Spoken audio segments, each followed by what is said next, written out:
गीता जी अध्याय नंबर 15 के श्लोक नंबर 1 से लेकर 4 में ये नहीं कहता कि तत्वदर्शी संत बतावेगा इस उल्टे लटके हुए संसार रूपी वृक्ष के जड़ से लेकर पत्तों तक, और फिर उस तत्वदर्शी संत से प्राप्त उस तत्व ज्ञान रूपी शस्त्र से इस अज्ञान रूपी अंधकार को हटा कर काट कर अर्थात समझ कर, तत्व ज्ञान से समझ कर उसके पश्चात परमेश्वर के उस परम पद की खोज करनी चाहिए, जहाँ जाने के बाद फिर साधक लौट कर वापस नहीं आते, उनका पुनर्जन्म नहीं होता, उनकी पुनरावृत्ति नहीं होती। और जिस परमेश्वर ने सौर्य ब्रह्मांडों की रचना की है, यानी संसार रूपी वृक्ष की प्रवृत्ति जिससे विस्तार को प्राप्त हुई है, अर्थात जिसने संसार रूपी वृक्ष की कंस्ट्रक्शन की है, जिसका रचना की है, और उसी की भक्ति करनी चाहिए और किसी की नहीं। गीता ज्ञानदाता अपनी को भी नहीं कहता, कहता उसकी करो। फिर उस ब्राह्मण ने जो कहता मैं वेदों अनुसार साधना करता हूँ, ऋषि ने कहा कि भगवान गीता जी अध्याय नंबर 8 के श्लोक नंबर 5 और 7 में गीता ज्ञानदाता कहता है कि मेरी भक्ति कर और मुझे ही प्राप्त हो, मेरे में मन वाला बन। ये तो स्पष्ट कहा कि मेरी भक्ति करो। तो परमात्मा ने कहा, उसने ये कहा है कि मेरी भक्ति करेगा तो जन्म मरण तेरे भी रहेंगे, मेरे भी हैं, और आगे भी सदा जन्म मृत्यु वाले कष्ट में रहेंगे। यहाँ शांति नहीं हो सकती और युद्ध भी करना होगा। 8वें अध्याय के 7वें श्लोक में कहा कि उठ और युद्ध कर, मेरा सिमरन भी कर।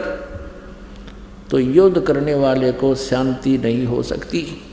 इसलिए 18वें अध्याय के 62वें श्लोक में कहा कि यदि तुझे परम शांति चाहिए तो उस परमेश्वर की शरण में जा। कौन से की में?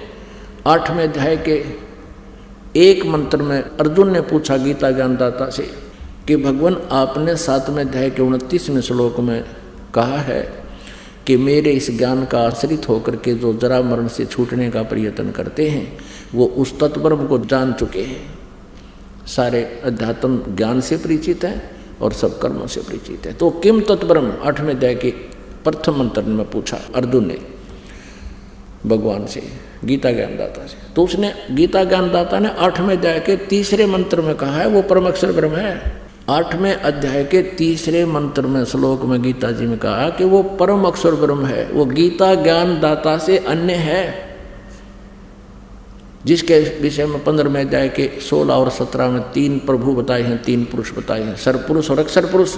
सरपुरुष गीता ज्ञानदाता ये ब्रह्म है और अक्षर पुरुष ये परब्रह्म है।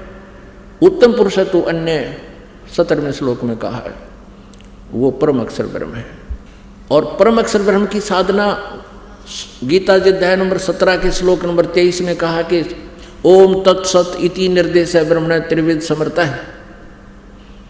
इस ओम तत्सत के साथ हरि नहीं लगाना चाहिए, ये शास्त्र विधि को त्याग के मनमाना आचरण है। इस मंत्र का विनाश हो जाता है, निष्क्रिय हो जाता है। ओम तत्सत इति निर्देश है ब्रह्मण त्रिविध समर्था है। ब्रह्मण माने परम अक्षर ब्रह्म, सचिदानंद घन ब्रह्म के पाने का ओम तत्सत ये 3 मंत्र का जाप है। तत् और सती सांकेतिक है, ओम तत्सत ये कोई जाप नहीं है। ये तत् अक्षर पुरुष का जाप है और ओम ये सर पुरुष का है ब्रह्म का, और सत ये परम अक्षर ब्रह्म का है, परम अक्षर पुरुष का है। ये तत् और सत सांकेतिक है, ये दास बताओगा, ये कोड वर्ड है। इसलिए तत्वदर्शी संत के लिए ऑप्शन छोड़ रखी है गीता ज्ञानदाता ने 4थे अध्याय के 34वें श्लोक में।